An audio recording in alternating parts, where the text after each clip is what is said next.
শুভ দুপুর, আমন্ত্রণ জানাচ্ছি নিউজ 24 এর নিয়মিত আয়োজন বিজনেস আওয়ারে। ব্যবসা বাণিজ্য আর অর্থনীতির খবর নিয়ে রবি থেকে বৃহস্পতিবার দুপুর 1টায় প্রচারিত হচ্ছে এই অনুষ্ঠান। আয়োজনে থাকছে দেশ বিদেশের ব্যবসা বাণিজ্যের সবশেষ খবর ও খবরের বিশ্লেষণ। এছাড়াও আছে শেয়ার বাজার ও মুদ্রা বাজারের আপডেট। আজ পুরো সময় জুড়ে আপনাদের সাথে আছি আমি হোসাইন শাহাদাত। রাজধানীর পূর্বাচলের ইন্টারন্যাশনাল কনভেনশন সিটি বসুন্ধরায় চলছে 4 দিন ব্যাপী 17তম আন্তর্জাতিক প্লাস্টিক মেলা। এই মেলায় রয়েছে দেশি বিদেশি 8 শতাধিক স্টল। মেলায় স্বাগতিক বাংলাদেশ, চীন, জার্মানি, ভারত, ইতালি, ভিয়েতনাম, তুরস্ক, জাপান সহ বিভিন্ন দেশের কোম্পানিগুলো তাদের পণ্য প্রযুক্তি প্রদর্শন করছে। বাংলাদেশ প্লাস্টিক পণ্য প্রস্তুতকারক ও রপ্তানিকারক সমিতি এবং হংকং ভিত্তিক প্রতিষ্ঠান ইউকার্স ট্রেড অ্যান্ড মার্কেটিং সার্ভিস যৌথভাবে মেলাটির আয়োজন করেছে।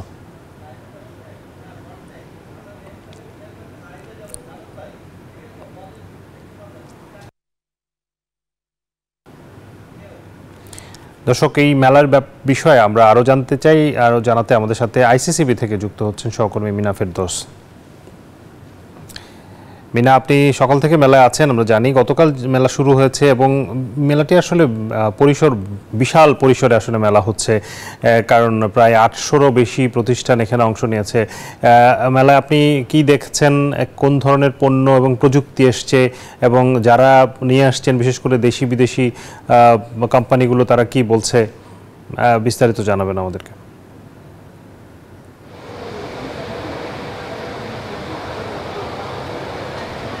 ধন্যবাদ শাহাদাত।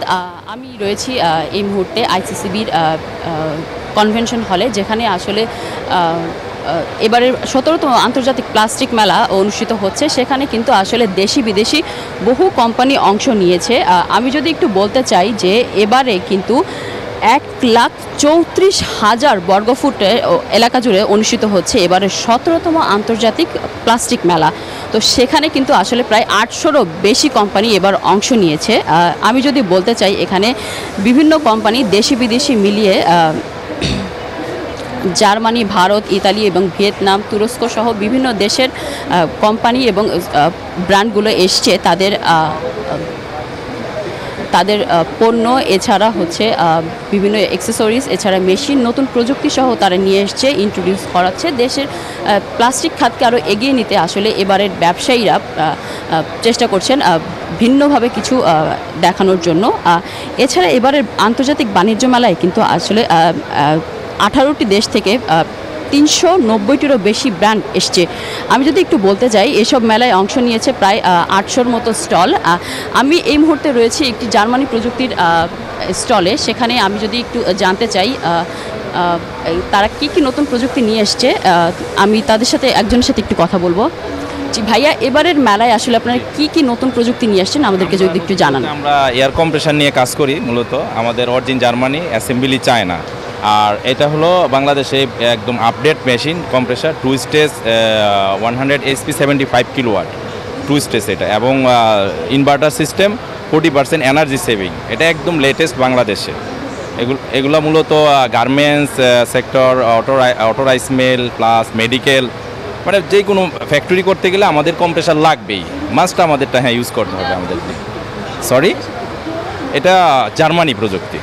জি, mother company Germany, assembly China. চায়নাতে আমাদের ফ্যাক্টরি আছে। প্রাইস এটা 37 লাখ, এটা 37। জি।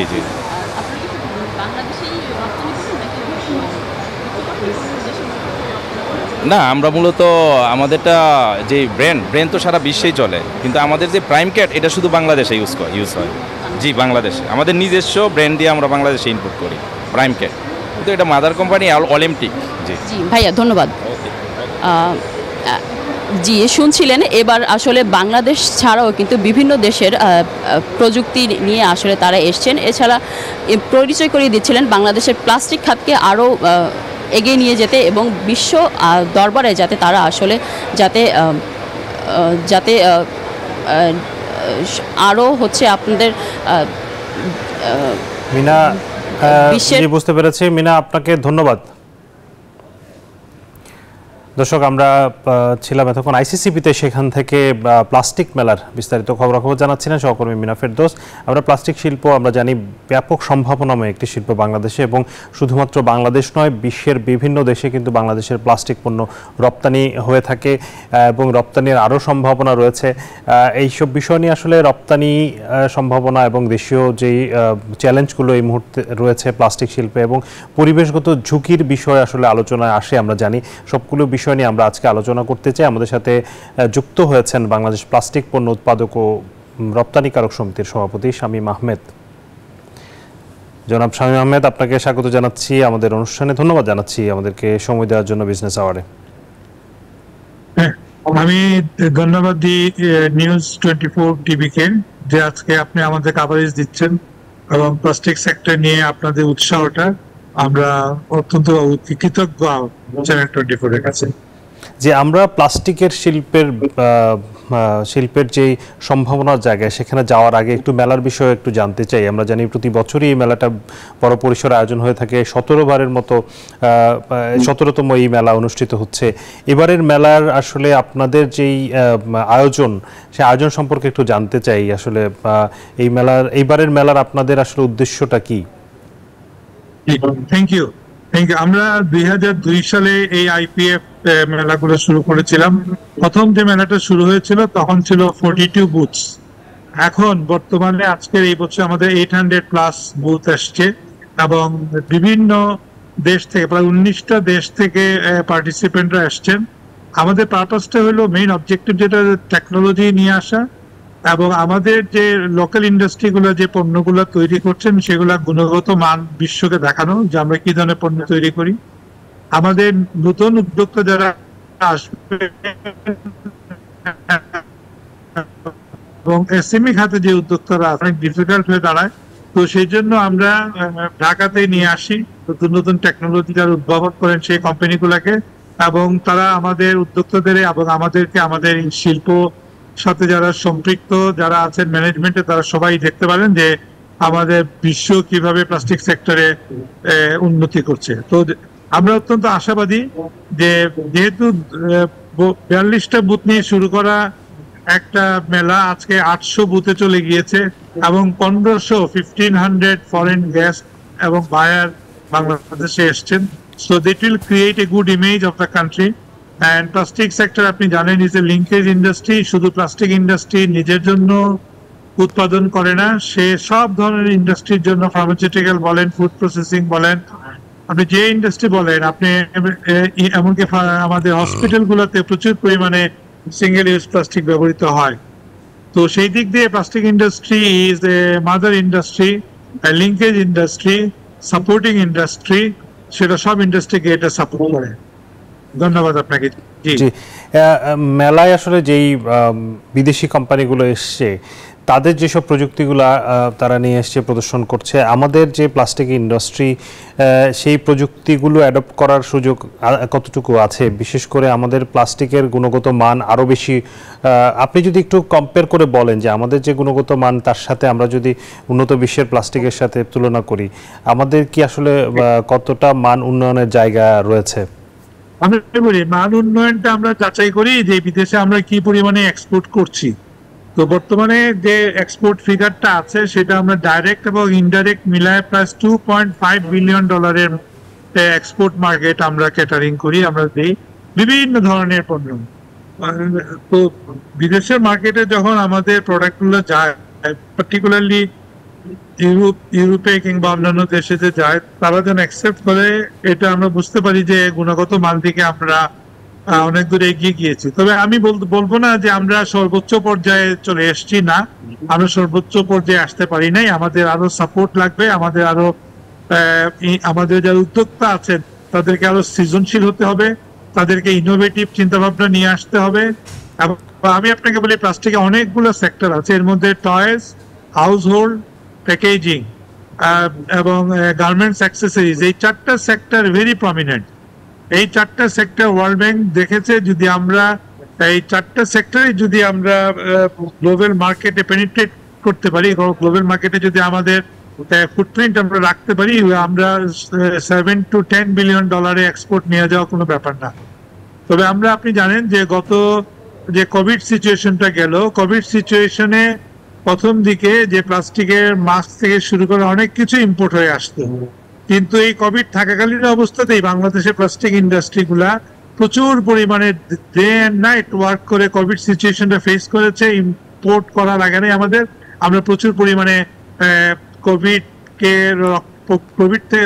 থেকে আমাদের জনগণকে রক্ষা করার জন্য plastic industry day and night কাজ করে এটা সাপোর্ট দিয়েছে।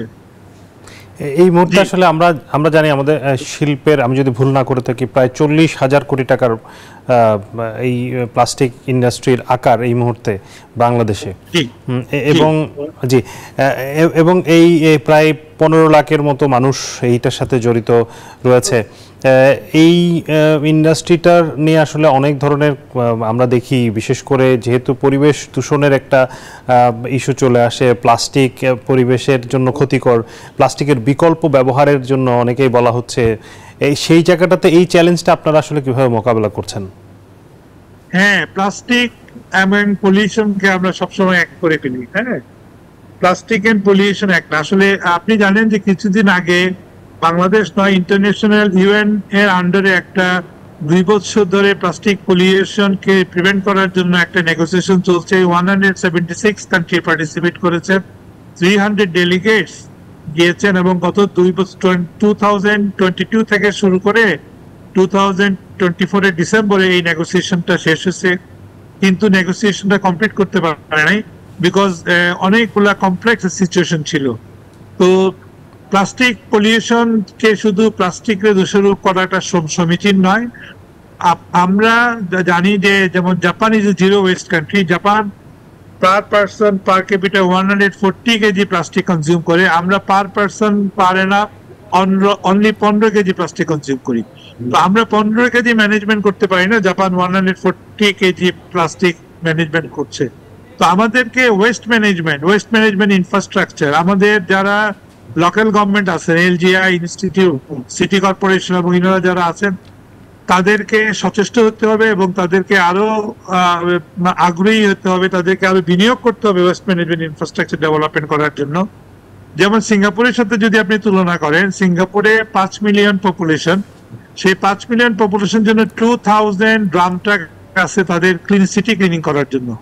আর আমাদের সিটিতে আমাদের পপুলেশন হলো 2 কোটির উপরে, অথচ আমাদের 300 ড্রাম ট্রাক আছে সিটি ক্লিনিং করার জন্য। আপনি তুলনা করলে বুঝতেই পারেন যে আমরা কত পিছনে আছি। এবং আমরা চাই যে জনগণ অ্যাওয়ারনেস আসুক, এবং সরকারকে অনুরোধ করবো যে অ্যাওয়ারনেস ডেভেলপমেন্ট করার জন্য পদক্ষেপ নিতে। শুধু ব্যান করে সলিউশন আসবে না। আমরা ব্যান করার পক্ষপাতী নই, এবং পৃথিবী কোনো দেশই ব্যান করে নাই। তারা কোনো ধরনের লেভি ইম্পোজ করছে যে ফ্রিতে পাওয়া যাবে না, এটাকে আপনি কিনতে হবে, এবং সেই পয়সাটা গভর্নমেন্টের ইনফ্রাস্ট্রাকচার ইনভেস্টমেন্ট হয়। তো আমরাও সদস্য সরকারের কাছে আবেদন রাখবো যে ওয়েস্ট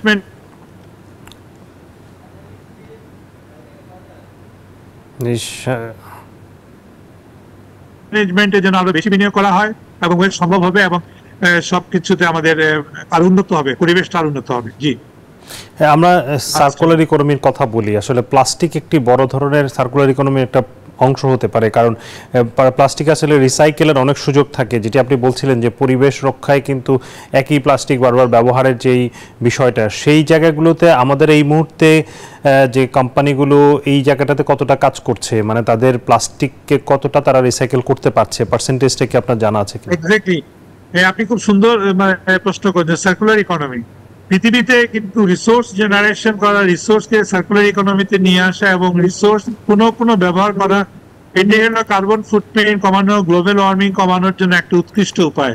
তো আমরাও চাই, আমরা সরকারের কাছে আবেদন রেখেছি যে সার্কুলার ইকোনমি সেল অথবা ডিভিশন ক্রিয়েট করেন। সার্কুলার ইকোনমিতে অলরেডি বাংলাদেশ ইন এক্সিস্টেন্স। আপনি দেখবেন গার্মেন্টস এর কাপড়, জুটগুলো আবার রিসাইক্লিং করে আবার কটন হচ্ছে, প্লাস্টিক ওয়েস্ট রিসাইক্লিং করে আমরা দানা বানায় আবার পণ্য তৈরি করছি। শুধু প্লাস্টিক না, circular economy needed in all sectors. স্টিলের দরকার, অ্যালুমিনিয়ামের দরকার, গ্লাসের দরকার, পেপারের দরকার, প্লাস্টিকের দরকার, ফ্যাব্রিক্সের দরকার, টেক্সটাইলের দরকার। তো সার্কুলার ইকোনমি সব সেক্টরের জন্য আসা দরকার। সার্কুলার ইকোনমি মানে হচ্ছে রিসোর্স জেনারেশন, রিসোর্সকে আমরা বারবার ইউজ করা। তো সেই পার্সপেক্টিভে আমি বলতে চাই যে সার্কুলার ইকোনমি সরকারের উচিত সার্কুলার ইকোনমিতে আরো মনোনিবেশ করা এবং উৎসাহিত করা এবং এটার জন্য আলাদা একটা ইনভেস্টমেন্ট শিডিউল তৈরি করা, যে সার্কুলার ইকোনমিতে ইনভেস্টমেন্ট করলে আমরা বিনিয়োগকারীরা ইনভেস্টমেন্ট করলে কি ধরনের ফ্যাসিলিটিস পাবো, কি ধরনের প্রণোদনা পাবো, কি ধরনের সরকার বেনিফিটেড হবে এবং সর্বশেষে পরিবেশ এবং সারা বিশ্ব কিভাবে বেনিফিটেড হবে সার্কুলার ইকোনমিতে আসলে। ওয়ার্ল্ড ইকোনমিক ফোরাম আপনি জানেন তারা সব ওয়ার্ল্ডের সব দেশকেই তারা বলছে যে সার্কুলার ইকোনমিটা এনহান্স করতে, সার্কুলার ইকোনমিতে আরো বিনিয়োগ করতে। তো আমরাও চাই যে বাংলাদেশ যেহেতু প্রচুর পরিমাণে কনজিউম করে, আমরা কমোডিটিজ অনেক পরিমাণে কনজিউম করি, ওয়েস্ট হয় অনেক বেশি, সেই ওয়েস্ট যদি আমরা সার্কুলার ইকোনমিতে নিয়ে আসতে পারি এবং রিসোর্স হিসেবে যদি আবার নিয়ে আসতে পারি, এটা দেশের জন্য ভালো, ফরেন কারেন্সি সেভিংস হবে, বিনিয়োগ বাড়বে এবং এমপ্লয়মেন্টও বাড়বে। এই মুহূর্তে আসলে যে প্রশ্নটা করছিলাম আপনাকে, যে কি পরিমাণ প্লাস্টিক আমাদের এখন রিসাইকেল হচ্ছে, কত %? এখন আমাদের কাছে যে স্ট্যাটিস্টিক্সটা আছে, আপনি জানেন যে বাংলাদেশে statistics is a very difficult situation. তো স্ট্যাটিস্টিক্স কারো কাছেই নাই। আপনি এনবিআর কে যদি জিজ্ঞেস করেন একটা স্ট্যাটিস্টিক্স, বাংলাদেশ ব্যাংকে জিজ্ঞেস করলে দেখবেন একটা স্ট্যাটিস্টিক্স। তবে আমাদের যেটা ধারণা সেটা হলো 1.7 মিলিয়ন টনস অফ প্লাস্টিক র মেটেরিয়াল ইম্পোর্ট হয় বাংলাদেশে, 1.7 মিলিয়ন টনস, এবং বেশ কিছু প্লাস্টিক রিসাইক্লিং করে আবার ব্যবহৃত হয়, বুঝছেন? তো সেইভাবে আমরা বলতে পারি যে 1.7 মিলিয়ন টনসের একটা মার্কেট বাংলাদেশে আছে। আপনাদের অ্যাসোসিয়েশন থেকে কোনো ধরনের তথ্য সরবরাহ করা বা আপনাদের নিজেদের কোনো ধরনের হিসেব করার কি সুযোগ রয়েছে কিনা? এটা আসলে আপনি জানেন অ্যাসোসিয়েশনের তো রিসোর্স কনস্ট্রেন্ট আছে। হ্যাঁ, আমরা 10-12 জনের একটা টিম নিয়ে আমরা কাজ করি অ্যাসোসিয়েশনে। তো এই 10-12 জন নিয়ে যদি আপনি টোটাল দেশের প্লাস্টিক সেক্টরের স্ট্যাটিস্টিক্স এর কথা যদি বলেন, আসলে সম্ভব না। এটা কোনো অ্যাসোসিয়েশনের টার্মস অফ রেফারেন্সে আসে না। তবে আমরা আমাদের মেম্বার যারা আছে তাদের কাছ থেকে আমরা তথ্য উপাত্ত নিয়ে আমরা একটা ধারণা পোষণ করি।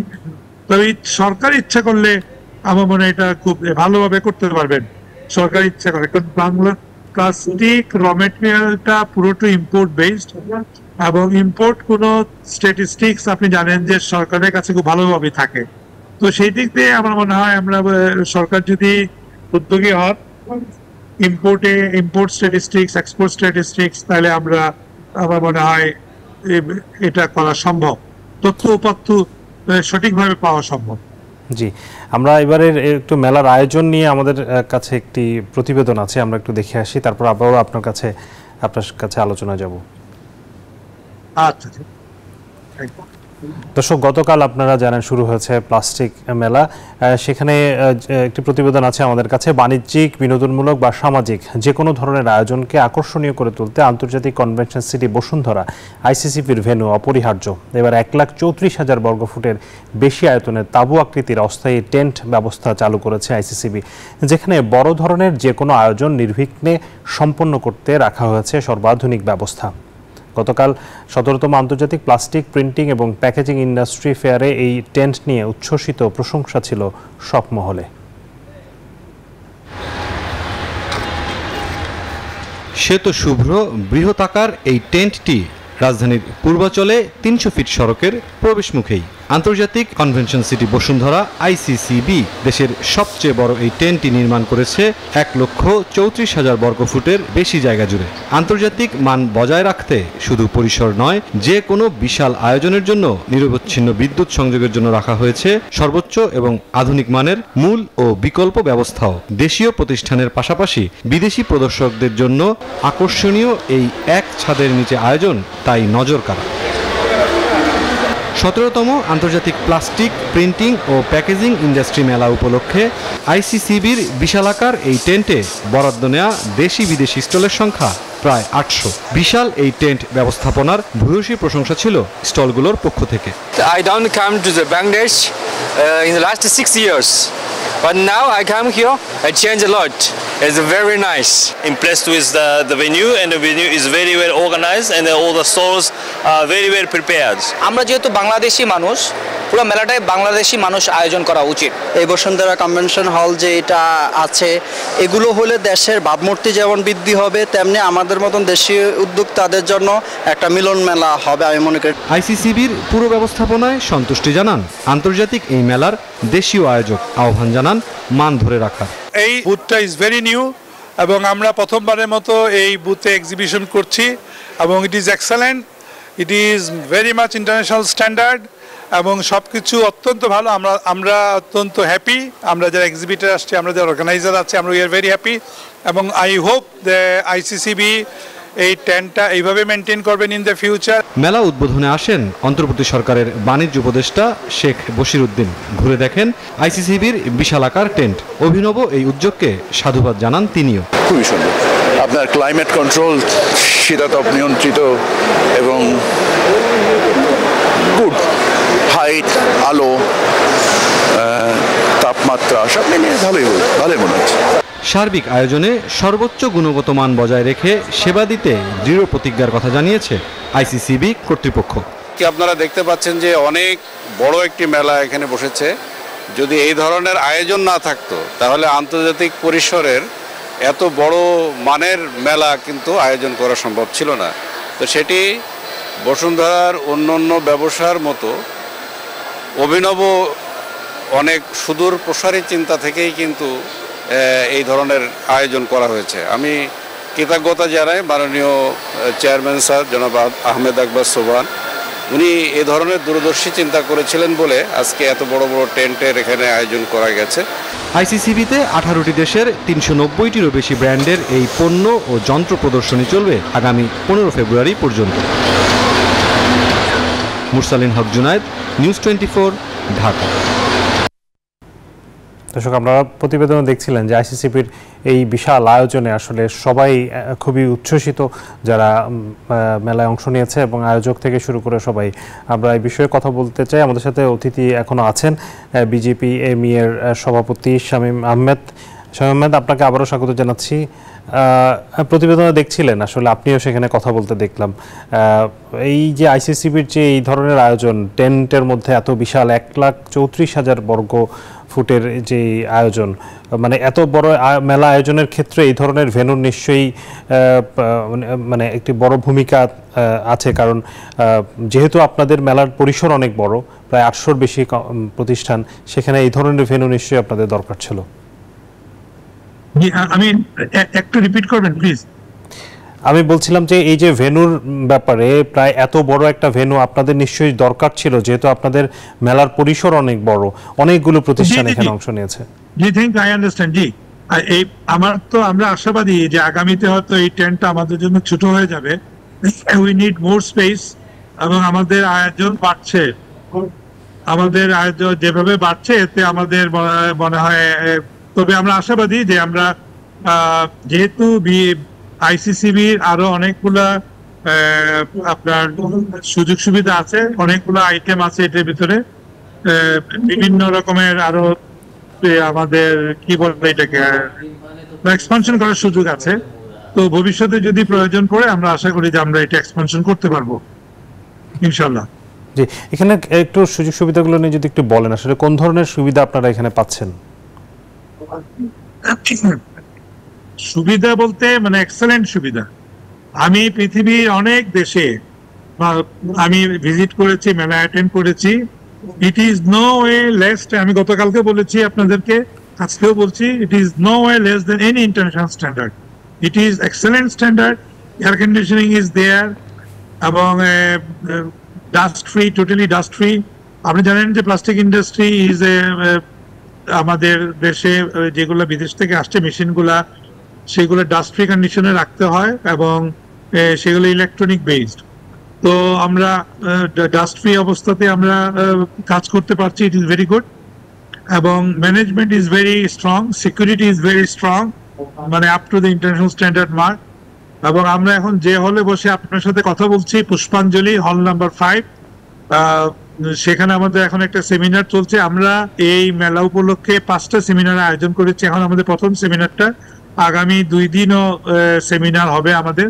প্লাস্টিক সেক্টরের পলিউশন নিয়ে, উন্নয়ন নিয়ে, প্লাস্টিক সেক্টরের চ্যালেঞ্জেস গুলো নিয়ে, অপরচুনিটিস নিয়ে, এবং ফাইনালি আমরা বাংলাদেশের চ্যালেঞ্জেস এন্ড অপরচুনিটিস নিয়ে আমরা কথা বলবো। ইন্টেলেকচুয়াল বাংলাদেশের পার্সোনালিটি যারা আছেন তারা আসবেন, they will present the paper. তো আমরা আশাবাদী যে we are very happy with the ICCB, যে এই ধরনের একটা দূরদর্শী চিন্তা ভাবনা করাটা, মানে আমাদের যে গ্রুপটা করেছেন তাদেরও আমি প্রশংসা করি, কৃতজ্ঞতা প্রকাশ করি।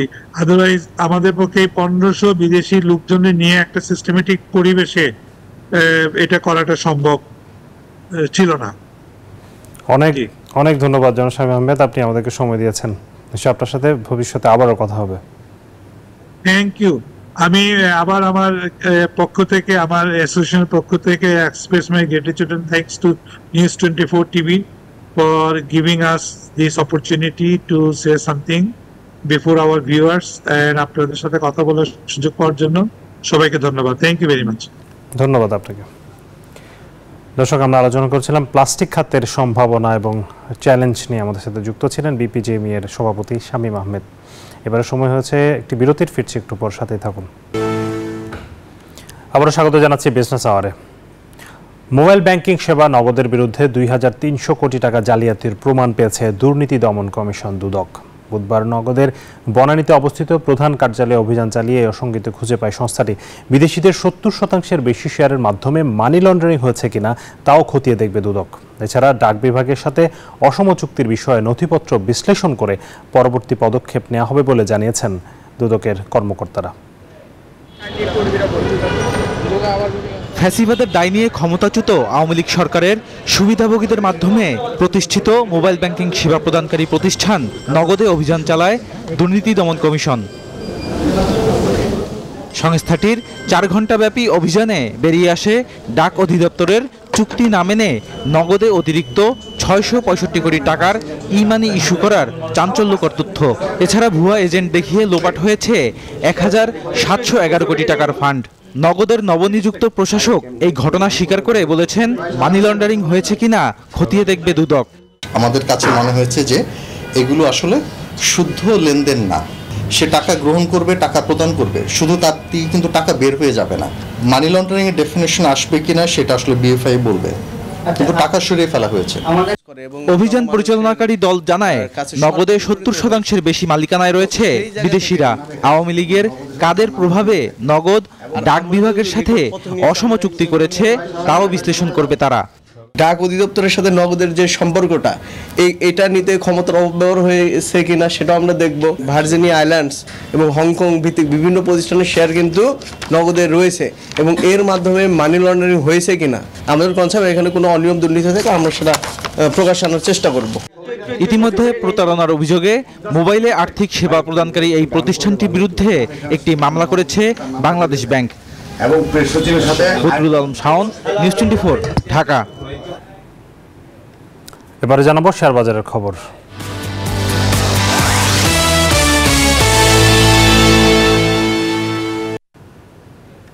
শেয়ার বাজারের খবর জানতে সরাসরি যাচ্ছি ঢাকা স্টক এক্সচেঞ্জের ওয়েবসাইটে। আমরা যদি দেখি ঢাকা স্টক এক্সচেঞ্জে আসলে গতকালের মতো আজও ইতিবাচক ধারায় লেনদেন চলছে। ডিএসএক্স ইন্ডেক্স বেড়েছে 12.69 পয়েন্ট, অবস্থান করছে 5202 পয়েন্টে। ডিএসসি সরিয়ে ইন্ডেক্স 3.5 পয়েন্টের মতো বেড়ে 1155 পয়েন্টে অবস্থান নিয়েছে। ডিএস30 অবস্থান 1919 পয়েন্ট, বেড়েছে 6.5 পয়েন্টের বেশি।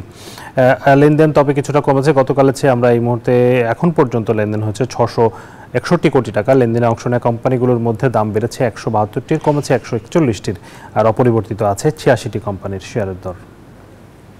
দর্শক, পুঁজিবাজারের খবর জানছিলাম, এবারে জানাবো মুদ্রা, স্বর্ণ ও রূপার বাজারের আপডেট দরদাম। মুদ্রা বাজারের পরিস্থিতি দিয়ে শুরু করছি। মুদ্রা বাজারের পরিস্থিতি আমরা যদি দেখি, এই মুহূর্তে মার্কিন ডলার কেনা হচ্ছে 121 টাকায়, বিক্রি করা হচ্ছে 122 টাকা। ইউরো কেনা হচ্ছে 124, বিক্রয় 129, পাউন্ডের কেনা দর 150, বিক্রয় 155। চীনা ইউয়ান কেনা হচ্ছে 15 টাকা 50 পয়সায়, বিক্রি 17 টাকা 30 পয়সা। সৌদি রিয়াল 32 টাকা কিনে 33 টাকা 10 পয়সায় বিক্রি করছে ব্যাংকগুলো। এবং ভারতীয় রুপি তারা কিনছে 135 টাকায়, বিক্রি করছে 1 টাকা 45 পয়সা। সোনার দরদাম জানাতে চাই। 22 ক্যারেট সোনা এই মুহূর্তে বাংলাদেশের বাজারে প্রতি ভরি বিক্রি হচ্ছে 1,50,000 টাকা প্রায়। 21 ক্যারেটের দাম পড়ছে 1,43,000, 18 ক্যারেট কিনতে গুনতে হচ্ছে 1,22,577 এবং সনাতন সোনা বিক্রি হচ্ছে 1 লাখ টাকার কিছু বেশি দরে। রূপার দরদাম জানাবো। অপরিবর্তিত দামে রূপা বিক্রি হচ্ছে 2,578 টাকা প্রতি ভরিতে, বিক্রি হচ্ছে 22 ক্যারেট রূপা। 21 ক্যারেটের দাম পড়ছে 2,449, 18 ক্যারেট 2,111 এবং সনাতন রূপা বিক্রি হচ্ছে 1,586 টাকায়। দর্শক, বিজনেস আওয়ারে সময় হয়েছে আরও একটি বিরতির, ফিরছি একটু পর, সাথেই থাকুন। আবারও স্বাগত জানাচ্ছি বিজনেস আওয়ারে। এবারে বন্দর বাণিজ্যের খবর।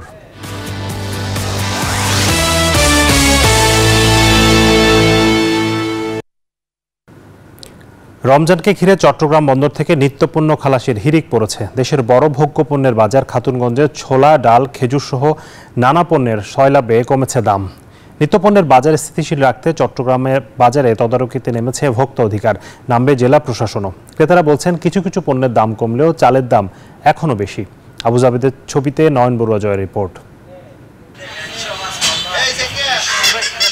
ক্রেতা বিক্রেতাদের সমাগমে মুখরিত দেশের বড় ভোগ্যপণ্যের পাইকারি বাজার খাতুনগঞ্জ। রমজানকে সামনে রেখে একদিকে আমদানি পণ্য মজুত করছে, অন্যদিকে বিক্রিও চলছে সমান তালে। রমজানে প্রয়োজনীয় ছোলা, ডাল, খেজুরের আমদানি বাড়ায় খাতুনগঞ্জের পাইকারি বাজারেও এক সপ্তাহের ব্যবধানে কমেছে এসব পণ্যের দাম, কমেছে পেঁয়াজ সহ আদার দামও। পাইকাররা বলছেন সরবরাহ বাড়ায় কমেছে বেশিরভাগ নিত্যপণ্যের দাম।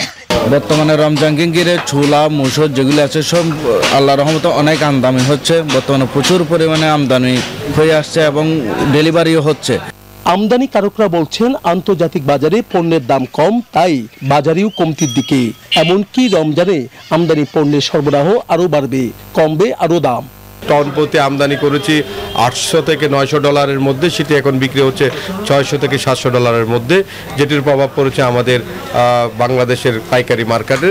তবে কমেনি এলাচ, জিরা সহ বেশিরভাগ মশলার দাম। চালের বাজারেও অস্থিরতা থামছে না, তাই ক্রেতারা বলছেন সবজি সহ কিছু কিছু পণ্যের দাম কমেছে। তবে চালের দাম না কমায় হতাশ তারা।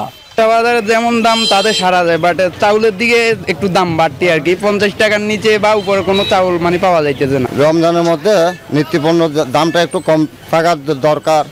এইদিকে রমজানকে ঘিরে নিত্যপণ্যের বাজার নিয়ন্ত্রণে মনিটরিং শুরু করেছে ভোক্তা অধিকার সংরক্ষণ অধিদপ্তর।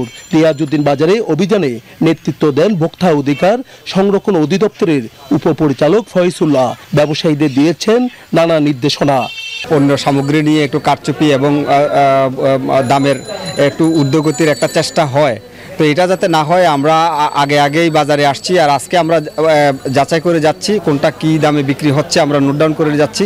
রমজানে এটা কি পরিস্থিতি হয়, কোনোভাবেই যেন অস্বাভাবিকভাবে মূল্য বৃদ্ধি করতে না পারে, এ বিষয়ে আমাদের তদারকি কার্যক্রম।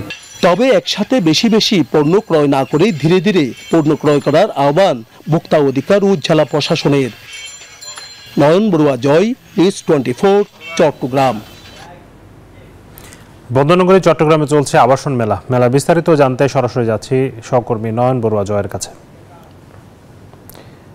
জয়, মেলার কি অবস্থা, কতগুলো স্টল সেখানে অংশ নিয়েছে এবং ক্রেতা দর্শনার্থী কেমন এবং কোন ধরনের আবাসনের চাহিদা বেশি এবং ক্রেতা বিক্রেতারা কি বলছেন, বিস্তারিত জানতে চাই আপনার কাছ থেকে।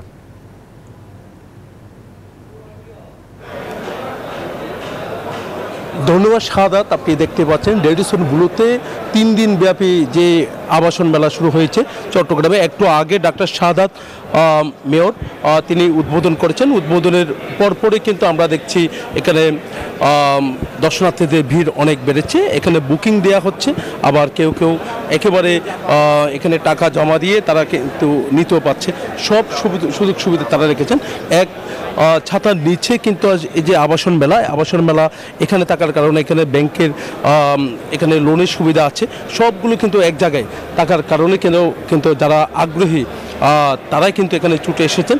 আবার অনেকজন ঘুরে ঘুরে দেখছেন, যেহেতু আজকে প্রথম দিন একটু আগেই শুরু হয়েছে, তো যত সময় গড়াবে তত কিন্তু আশা করা যাচ্ছে যে এখানে দর্শনার্থীদের এখানে সবারই ভিড় কিন্তু অনেকটা বাড়বে। কিন্তু আসলে আমরা দেখছি আবাসন মেলায় কিন্তু সবারই আকর্ষণ থেকে যায়, যেহেতু এখানে আবাসন মেলায় বিভিন্ন ছাদ থাকে, তো সবাই কিন্তু মাথা গোঁজার ঠাঁই নেওয়ার জন্য চিন্তা করে।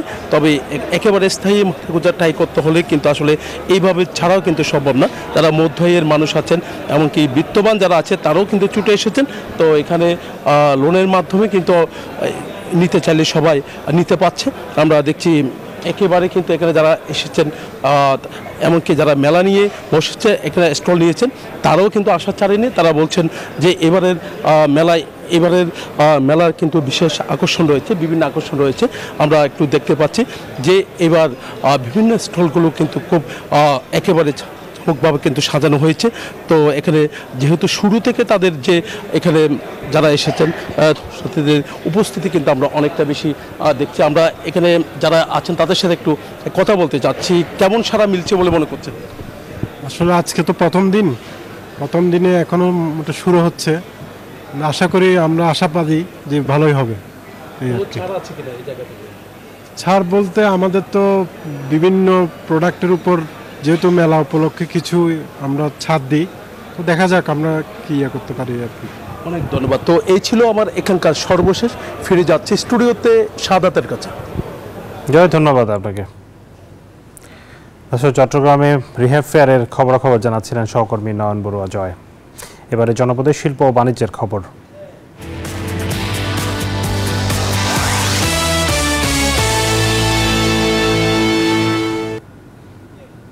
এজন্য আলু চাষিদের জন্য মরার উপর খাড়ার ঘা। আলুর উৎপাদন খরচ বেড়েছে, কিন্তু কাঙ্ক্ষিত বাজারে দাম কম, অথচ হিমাগারে সংরক্ষণে গুনতে হচ্ছে বাড়তি টাকা। এদিকে ব্যাংক ঋণের সুদ হার সহ আনুষঙ্গিক খরচ বাড়ার কারণে আলু সংরক্ষণে দাম বেড়েছে বলে জানিয়েছে cold storage association. Abdul Salam বাবুর তথ্য ছবিতে ডেস্ক রিপোর্ট।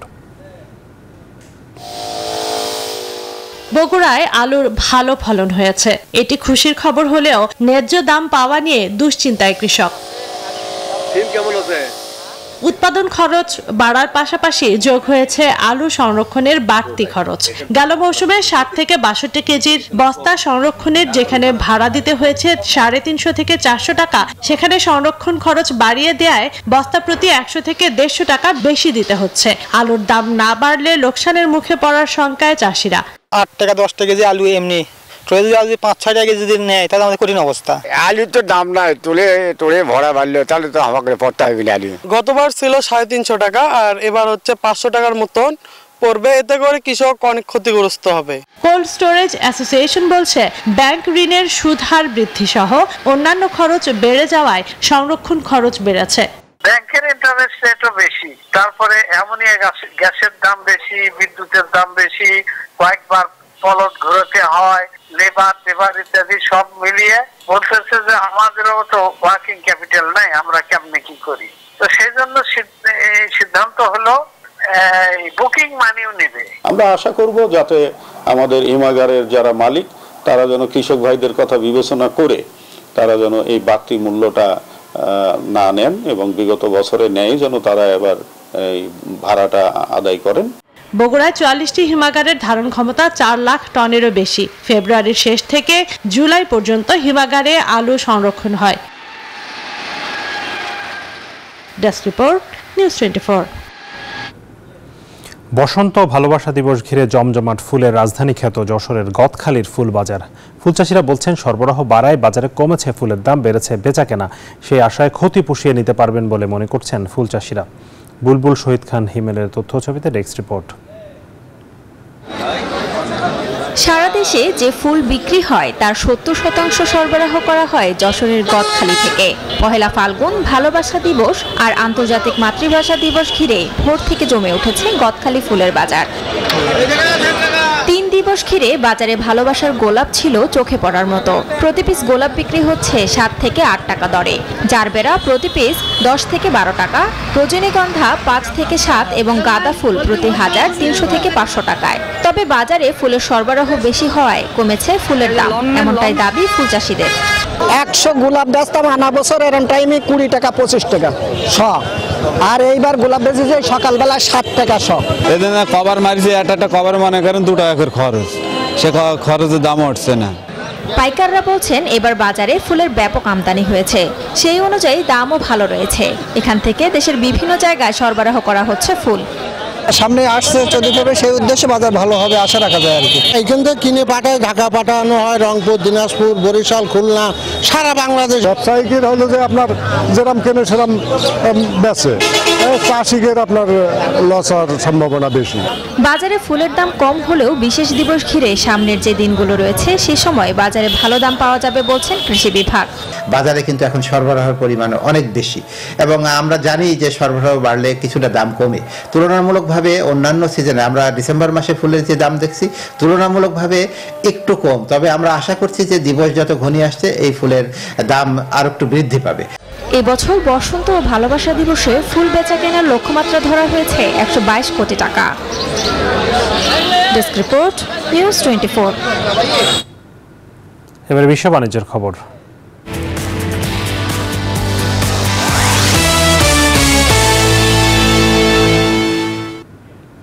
ওমানে বসবাসরত বাংলাদেশি প্রবাসীরা দীর্ঘদিন ধরে বাংলাদেশ দূতাবাসের সেবার মান নিয়ে অসন্তুষ্টি প্রকাশ করে আসছেন, বিশেষ করে পাসপোর্ট নবায়ন এবং বিভিন্ন কাগজপত্র সত্যায়নে। তবে দূতাবাস কর্তৃপক্ষের দাবি জনবল সংকট ও নানান সীমাবদ্ধতার মধ্যেও সর্বোচ্চ সেবা দেওয়ার চেষ্টা করছেন তারা। ওমান থেকে পলাশ শীলের পাঠানো তথ্য ছবিতে ডেস্ক রিপোর্ট। বিভিন্ন দেশে থাকা বাংলাদেশের দূতাবাস থেকে নানা সেবা নিতে হয় প্রবাসীদের। মধ্যপ্রাচ্যের দেশ ওমানে প্রবাসীদের এমন সেবা পাওয়া যেন দুঃস্বপ্ন হয়ে দাঁড়িয়েছে। প্রবাসীদের অভিযোগ, দূতাবাস থেকে ন্যূনতম সেবা পেতে তাদের নানান ভোগান্তি পোহাতে হয়। সকাল 8টা থেকে দাঁড়াইছি এখানে, প্রায় 7টা বাজে আমাদের শুধু টাকাটা জমা নিতে।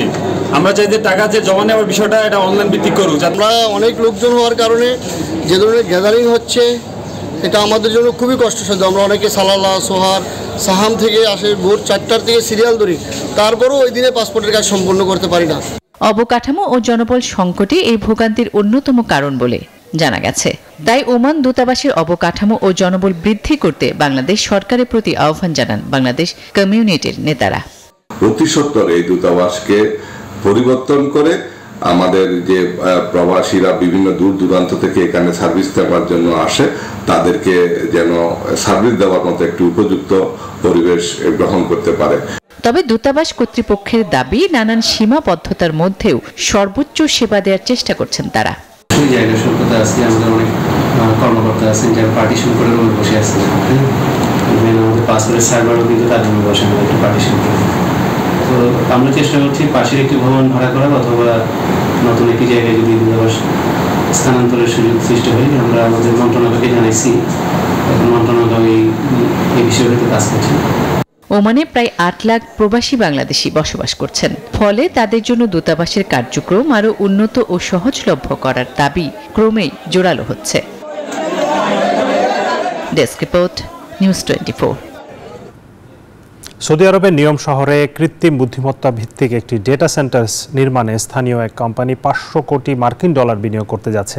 ডেটা ভোল্ট এবং নিয়মের মধ্যে স্বাক্ষরিত চুক্তির মাধ্যমে 1.5 গিগাবাইট ক্ষমতা সম্পন্ন একটি সম্পূর্ণ পরিবেশ বান্ধব এআই ডেটা সেন্টার তৈরি হবে। প্রকল্পটি বাস্তবায়িত হবে নিয়মের অক্সাগন শহরে। অত্যাধুনিক সুযোগ সুবিধা সম্পন্ন নিয়মকে বিশ্বের সবচেয়ে বড় ভাসমান শিল্প কমপ্লেক্সে রূপান্তরিত করার লক্ষ্য নিয়ে কাজ করছে সৌদি সরকার। নিয়ম প্রকল্পের অংশ হিসেবে দ্য লাইন নামে একটি 170 কিলোমিটার দীর্ঘ আয়নার মতো ভবন তৈরি করা হচ্ছে। 2022 সালে এই প্রকল্পের ঘোষণা দেওয়ার সময় জানানো হয়েছিল 2030 সালের মধ্যে এখানে বসবাস করবে 10 লাখ মানুষ, আর 2045 সালের মধ্যে সেই সংখ্যা বেড়ে দাঁড়াবে 90 লাখে।